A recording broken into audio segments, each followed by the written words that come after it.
Alright, nigga, this gonna be part 2 of the DMX Undisputed. So, after second review of the album, I was like, you know what, let me give this album one more chance and just let me just, put myself in the zone and just take a listen to what he got to say on this album.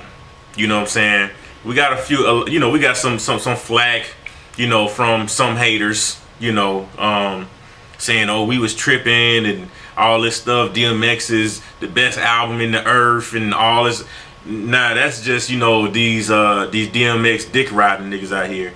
But you know what? I gave it a second chance, you know what I'm saying? I sat down and listened to the entire album from start to finish, and I'm gonna tweak my grade a little bit. Now, the production on this album, to me, it's bad.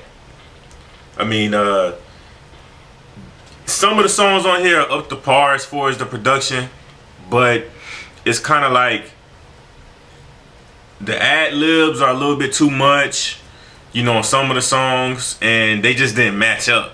It kind of sounds to me in the sense that DMX went in the booth and spit some decent lyrics, and somebody just threw a beat on this shit, which it didn't feel like some of the stuff didn't collaborate. Now, some of the tracks that do stick out to me as far as good tracks is Cold World, What They Don't Know, Slipping Again, I'm Back, Have You Ever, Get Your Money Up, Head Up, Frankenstein, No Love Already, and that Fire with the female rapping on there. Hot bars is the only thing these motherfuckers getting. It's time to show these niggas dog and raise a fucking kitten. Eat 20 niggas like a 20-piece bucket of chicken. Ain't on my level, snowflake. Who the fuck is you kidding? The hottest chick in the game is what I am.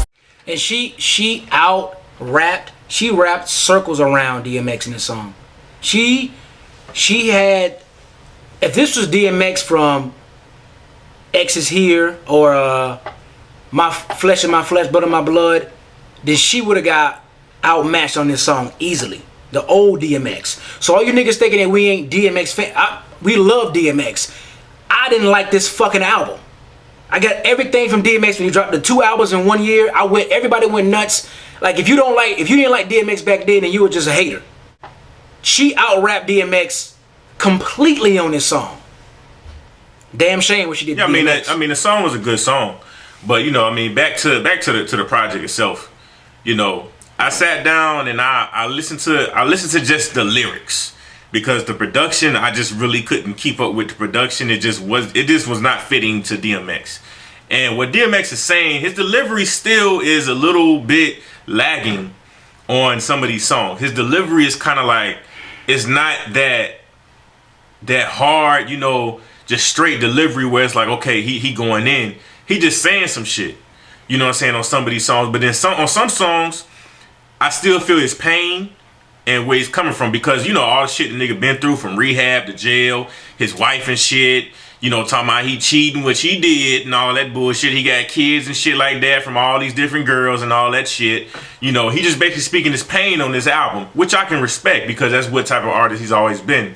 That's what we always felt him from, was his pain, and his struggle.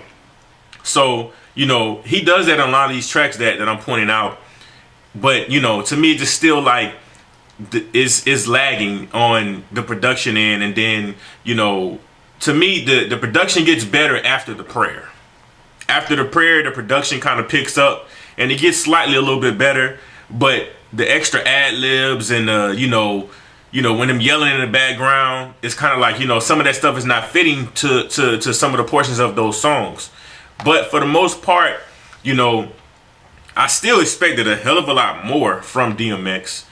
But just given the situation and, where he's come from, and, basically him not basically dropping a project, and I think like over I want to say about 5-6 years, he ain't dropped